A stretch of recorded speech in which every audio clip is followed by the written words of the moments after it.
नमस्कार। भारत की आज़ादी की लड़ाई की जब बात होती है तो कई कहानियां और कई नायक याद आते हैं, लेकिन कुछ घटनाएं ऐसी होती हैं जो उस संघर्ष का रुख ही मोड़ देती हैं। आज हम एक ऐसी ही कहानी को गहराई से जानेंगे। यह है 1925 के काकोरी ट्रेन एक्शन की कहानी। देखने में यह शायद एक डकैती लगे, पर असल में यह ब्रिटिश साम्राज्य की जड़ों पर एक बहुत बड़ा हमला था जिसने क्रांति की आग को और तेज कर दिया। जरा सोचिए, फांसी से ठीक पहले एक इंसान क्या सोचता होगा। ये शब्द राम प्रसाद बिस्मिल के हैं। ये सिर्फ एक इमोशनल अपील नहीं है, नहीं, ये तो उस पूरी क्रांति का निचोड़ है जिसके लिए वो जिए और मरे। ये हमें बताता है कि काकोरी की कहानी सिर्फ आजादी की लड़ाई की नहीं, बल्कि उससे कई बढ़कर हिंदू मुस्लिम एकता की भी एक मिसाल है।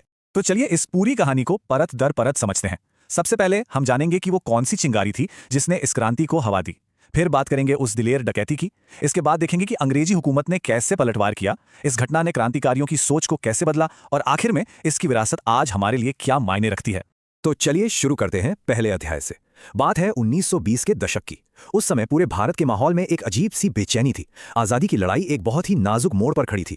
हुआ ये कि 1922 में चौरी चौरा की घटना के बाद महात्मा गांधी ने असहयोग आंदोलन अचानक रोक दिया। अब सोचिए, जो युवा पूरे जोश और जुनून के साथ इस आंदोलन में कूदे थे, उन्हें कैसा लगा होगा। उन्हें एक गहरा धक्का लगा। कई लोगों को लगने लगा कि शायद सिर्फ अहिंसा के रास्ते से बात नहीं बनेगी, और यहीं से, इसी खालीपन से क्रांतिकारियों की एक नई पीढ़ी ने जन्म लिया जो सीधी कार्रवाई पर यकीन रखती थी। और ये सिर्फ कुछ लोगों का गुस्सा नहीं था, नहीं, ये एक लहर बन रही थी। एक सोच पनप रही थी कि आजादी मांगी नहीं जाती, उससे छीना पड़ता है। और इसी जुनून के साथ गुप्त संगठन बनने लगे जिनका एक ही मकसद था, डायरेक्ट एक्शन।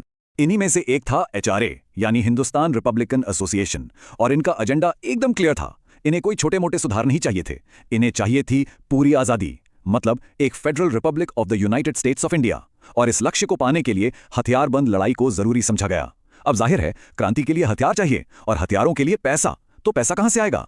यहीं से आइडिया आया पॉलिटिकल डकैती का। और बस यही सोच उन्हें ले आई उस रात की दहलीज पर जिसने इतिहास को हमेशा के लिए बदल दिया।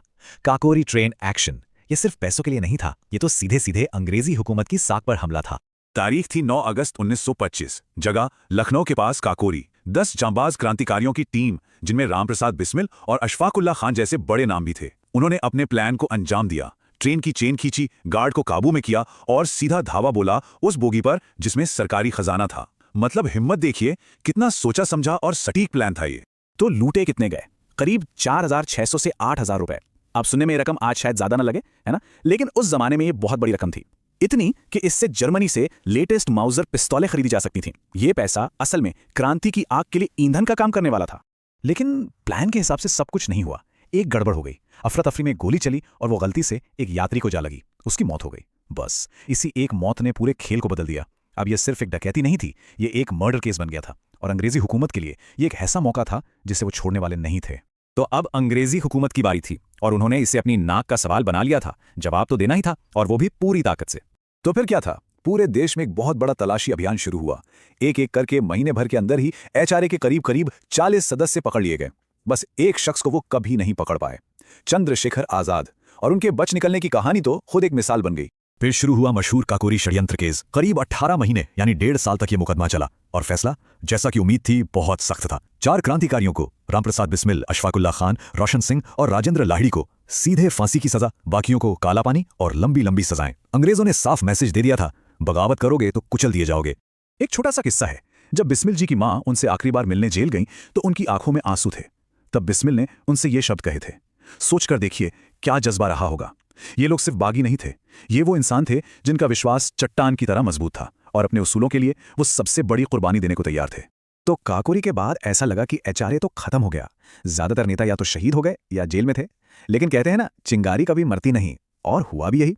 बल्कि अब इस राख से एक नई और ज्यादा मजबूत सोच का जन्म होने वाला था। और इस नई सोच का चेहरा बने भगत सिंह, एक नौजवान जिसकी सोच अपने वक्त से बहुत आगे थी। भगत सिंह ने समझा कि सिर्फ अंग्रेजों को देश से निकाल देना ही काफी नहीं है। असली आजादी तो तब होगी जब एक इंसान दूसरे इंसान का शोषण करना बंद कर दे। तो 1928 में दिल्ली के फिरोज शाह कोटला में बचे हुए क्रांतिकारी फिर से मिले आजाद के नेतृत्व में, और यहीं पर भगत सिंह की सोच का असर दिखा। संगठन का नाम HRA से बदलकर HSRA यानी हिंदुस्तान सोशलिस्ट रिपब्लिकन एसोसिएशन कर दिया गया। ये सिर्फ एक शब्द का फेरबदल नहीं था, ये एक पूरी आइडियोलॉजी का बदलाव था। अब लड़ाई सिर्फ आजादी की नहीं थी, बल्कि एक समाजवादी भारत बनाने की थी। एक ऐसा देश जहां मजदूरों और किसानों का राज हो। तो सवाल उठता है कि क्या काकोरी के शहीदों की कुर्बानी बेकार गई? बिल्कुल नहीं। भले ही वो मिशन फौरी तौर पर कामयाब नहीं हुआ, लेकिन उसका जो असर हुआ वो बहुत दूर तक गया और बहुत गहरा था। देखिए, काकोरी ने देश भर के नौजवानों के अंदर एक नई आग जला दी। इन शहीदों के किस्से प्रेरणा बन गए और मजे की बात यह है कि इसका असर कांग्रेस पर भी पड़ा। जो हिम्मत इन क्रांतिकारियों ने दिखाई, उसने कांग्रेस पर भी दबाव बनाया कि वो भी अब पूरी आजादी यानी पूर्ण स्वराज की मांग करे। मतलब एक क्रांतिकारी एक्शन ने मुख्य धारा की राजनीति का रुख भी बदल दिया। लेकिन शायद काकोरी की सबसे बड़ी देन है एकता का वो पैगाम जो आज भी उतना ही जरूरी है। सोचिए, एक तरफ रामप्रसाद बिस्मिल, एक कट्टर आर्य समाजी, दूसरी तरफ अशफाकुल्लाह खां, एक पक्के मुसलमान। उनकी दोस्ती, उनकी शहादत, ये अंग्रेजों की डिवाइड एंड रूल पॉलिसी के मुंह पर सबसे बड़ा तमाचा था। उन्होंने ये साबित कर दिया कि जब देश की बात आती है तो धर्म बीच में नहीं आता। तो काकोरी की कहानी हमें ये याद दिलाती है कि आज़ादी की लड़ाई का कोई एक रास्ता नहीं था। एक तरफ गांधी जी का अहिंसक मार्ग था, तो दूसरी तरफ इन नौजवानों का रास्ता था जो मानते थे कि कुर्बानी दिए बिना आज़ादी नहीं मिलती। इनकी कहानी हमें सोचने पर मजबूर करती है कि असल में एक स्वतंत्रता सेनानी होने का मतलब क्या है, साहस, बलिदान और देशभक्ति की परिभाषा क्या है। और ये सवाल आज भी हमारे सामने खड़ा है।